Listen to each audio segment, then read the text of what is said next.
1878 एक छोटे से शहर गौरी, जो आज के जॉर्जिया के पहाड़ों के बीच बसा था, वहाँ एक लड़का पैदा हुआ।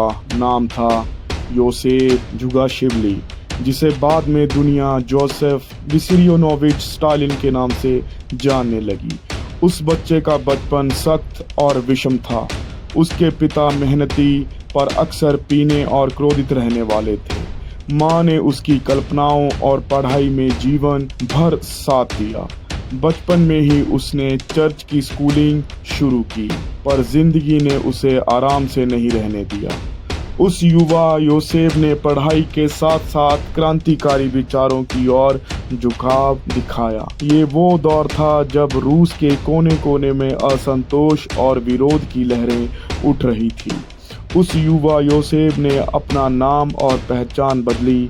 उसने खुद को स्टालिन कहना शुरू किया, जिसका अर्थ है लोहे वाला या आयरन व्यक्ति, और ये नाम बाद में दुनिया भर में डर और ताकत दोनों का प्रतीक बन गया। छोटे छोटे सड़कों पर छुपकर मिलने, रिपब्लिकन और सोशलिस्ट ग्रुपों में शामिल होने, जेल निश्चितताओं और सजाओं का सामना करने के बाद उसने एक ऐसी यात्रा शुरू की जो उसे रूस के सबसे ताकतवर इंसान में बदल देगी। 1917 का वर्ष इतिहास में एक भंवर बनकर आया। अक्टूबर रेवोल्यूशन ने रूस की तस्वीर बदल दी। लेनिन और बोल्शेविक्स ने सत्ता पर कब्जा कर लिया। स्टालिन, जो पहले पार्टी के अफसरों में से एक था, धीरे धीरे पार्टी की मशीनरी में घुसता गया। 1922 में वो कम्युनिस्ट पार्टी का जनरल सेक्रेटरी बना, एक ऐसा पद जो शुरू में दिखने में छोटा था, जिसने सत्ता की असली कुंजी पकड़ने में मदद की। पद और व्यवस्था का ये मेल इस रूप में निकला कि स्टालिन ने अभूतपूर्व तरीके से पार्टी के ऑफिसर्स और प्रशासन को अपने नियंत्रण में ले लिया। लेनिन की मृत्यु के बाद सत्ता का प्रश्न खुलकर उभरा। कई नाम सामने थे: लियोन ट्रोट्स्की, निकोलाई बोकरिन और अन्य पुरानी क्रांतिकारी शख्सियतें। स्टालिन ने चालाकी और धैर्य से अलग अलग समूहों को आगे पीछे करके पार्टी के पदाधिकारियों में अपने समर्थक भरकर और दफ्तरों के जरिए शक्ति जमा करते हुए जीत हासिल की।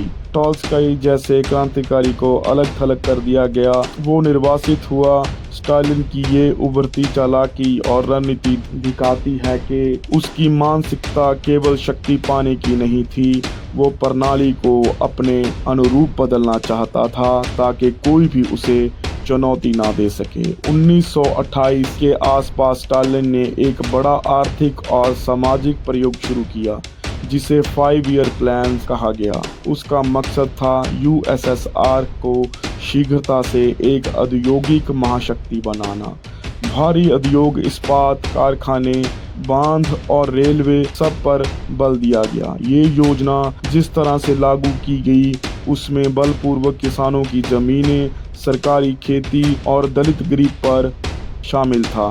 खेतों का जबरन समेकन, जमीनों का राष्ट्रीयकरण और बेंचमार्क उत्पादन लक्ष्य ऐसे उपाय थे जिनका भारी मानवीय लागत से भुगतान हुआ।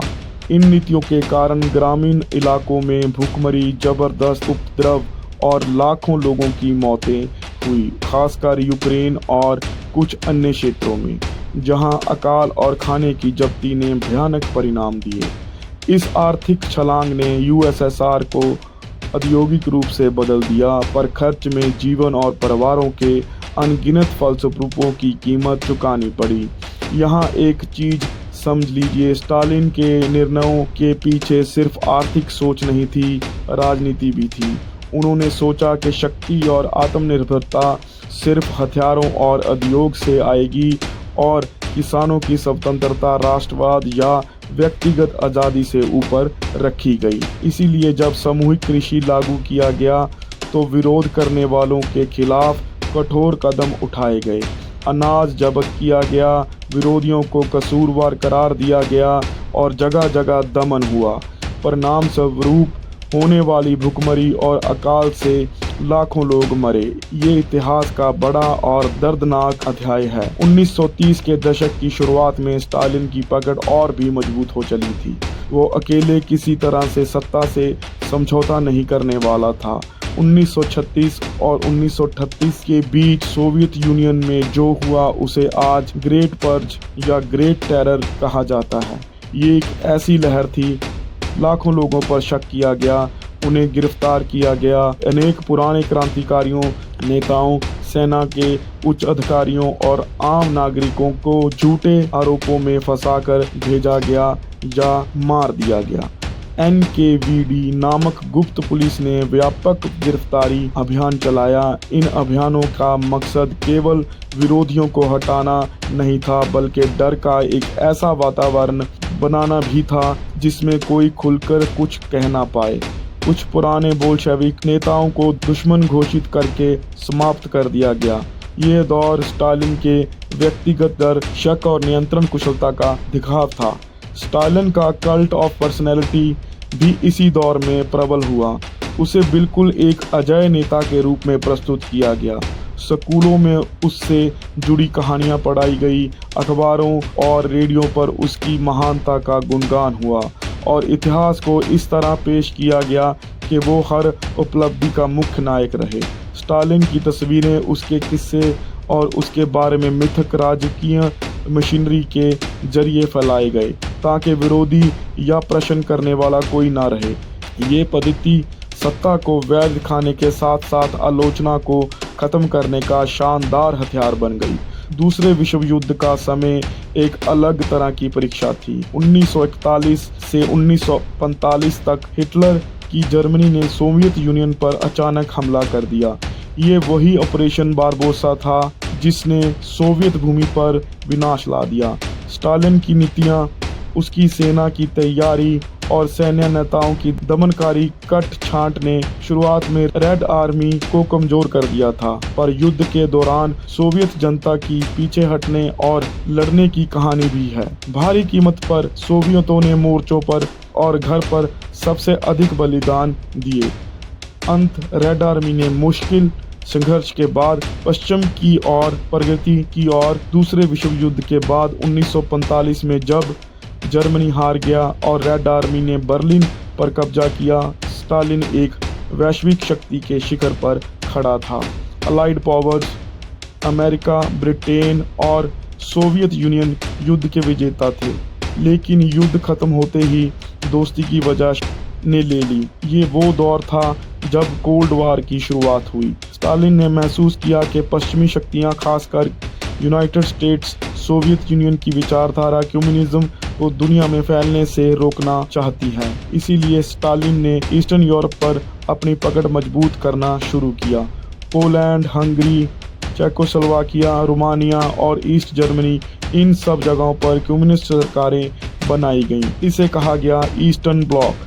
स्टालिन का मकसद था कि सोवियत सीमा के चारों ओर एक सुरक्षा घेरा बनाया जाए ताकि कोई दुश्मन सीधे हमला ना कर सके। इसी समय 1948 में बर्लिन ब्लॉकेड की घटना हुई। स्टालिन ने वेस्ट बर्लिन तक पहुंचने वाली सारी सप्लाई लाइनें बंद कर दी ताकि पश्चिमी शक्तियां पीछे हट जाएं, लेकिन अमेरिका और ब्रिटेन ने बर्लिन एयरलिफ्ट शुरू किया। हजारों हवाई जहाज रोजाना खाना और सामान लेकर वेस्ट बर्लिन पहुंचे। लगभग एक साल तक चला ये संघर्ष स्टालिन की रणनीति की विफलता साबित हुआ। पश्चिमी शक्तियां झुकी नहीं बल्कि और मजबूत हो गई। स्टालिन को ये सब देखकर और गुस्सा आया। उसे लगता था कि जितना वह शक्ति दिखाएगा उतना ही लोग उसका सम्मान करेंगे, लेकिन साथ ही वो शक पैरोनिया से भी भर गया। उसे हर जगह साजिशें दिखाई देती थी, पार्टी में, सेना में, यहाँ तक के डॉक्टरों और बुद्धिजीवियों में भी। 1950 में जब कोरिया का युद्ध शुरू हुआ, नॉर्थ कोरिया और साउथ कोरिया के बीच, स्टालिन ने नॉर्थ कोरिया के नेता किम इल सुंग को समर्थन दिया, लेकिन उसने खुद खुलकर सैनिक नहीं भेजे क्योंकि उसे पश्चिमी ताकतों से सीधा टकराव का डर था। ये युद्ध कोल्ड वार को और गहरा कर गया। स्टालिन का निजी जीवन भी रहस्यमय था। उसकी दूसरी पत्नी नादेज़्दा अलीलुयेवा की मौत 1932 में हो गई थी। कुछ कहते हैं उसने आत्महत्या की थी, कुछ कहते हैं परिस्थितियों ने उसे तोड़ दिया। उसके बाद स्टालिन और भी सख्त और अकेला हो गया। उसके बच्चे याकोव, वैसिली स्वेतलाना भी उसके जीवन में तनाव का कारण बने। याकूब को युद्ध के दौरान जर्मनों ने कैद किया था और वो कभी वापस नहीं आया।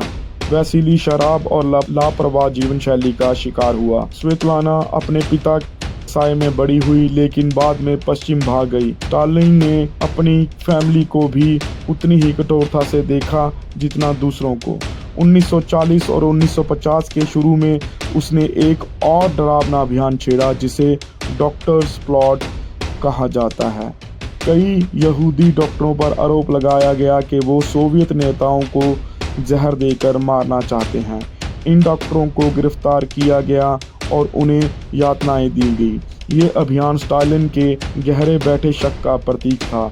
बहुत से इतिहासकार मानते हैं कि अगर स्टालिन कुछ और साल जिंदा रहता तो सोवियत संघ में और भी बड़े पैमाने पर उत्पीड़न होता। 1953 का साल आया। स्टालिन अब बूढ़ा हो चुका था, लेकिन उसकी पकड़ अभी भी कठोर थी। मार्च के महीने में अचानक वो अपने कमरे में गिर पड़ा।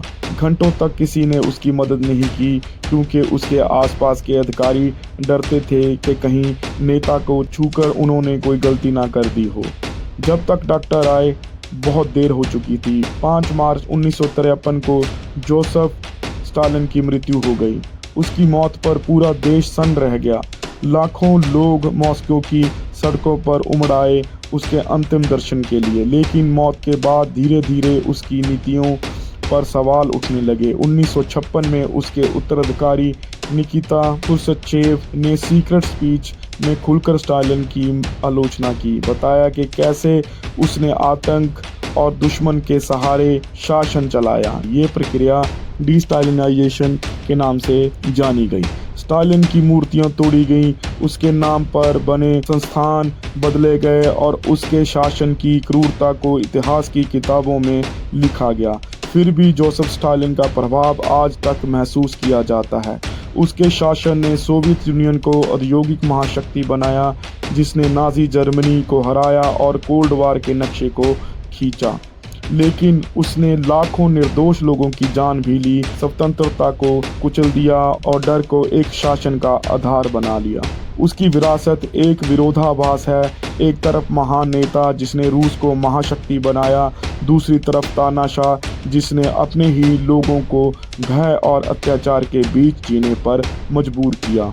आज जब हम स्टालिन का नाम लेते हैं तो ये सिर्फ एक व्यक्ति का नाम नहीं होता, बल्कि ये सत्ता, भय, महत्वाकांक्षा और इतिहास की क्रूरता का प्रतीक होता है। उसकी कहानी हमें ये सिखाती है कि जब एक इंसान और उसकी विचारधारा पूरी व्यवस्था पर हावी हो जाए तो राष्ट्र तो मजबूत हो सकता है, लेकिन इंसानियत हमेशा घायल होती है। दोस्तों, अगर आपको इस वीडियो में दी गई जानकारी पसंद आई तो वीडियो को लाइक करें और अपने खुद के channel the famous character code को सब्सक्राइब करें और बेल आइकन को दबाना मत भूलें। जल्द ही मिलते हैं एक नए कैरेक्टर के साथ। हमारे साथ बने रहने के लिए आपका बहुत बहुत धन्यवाद।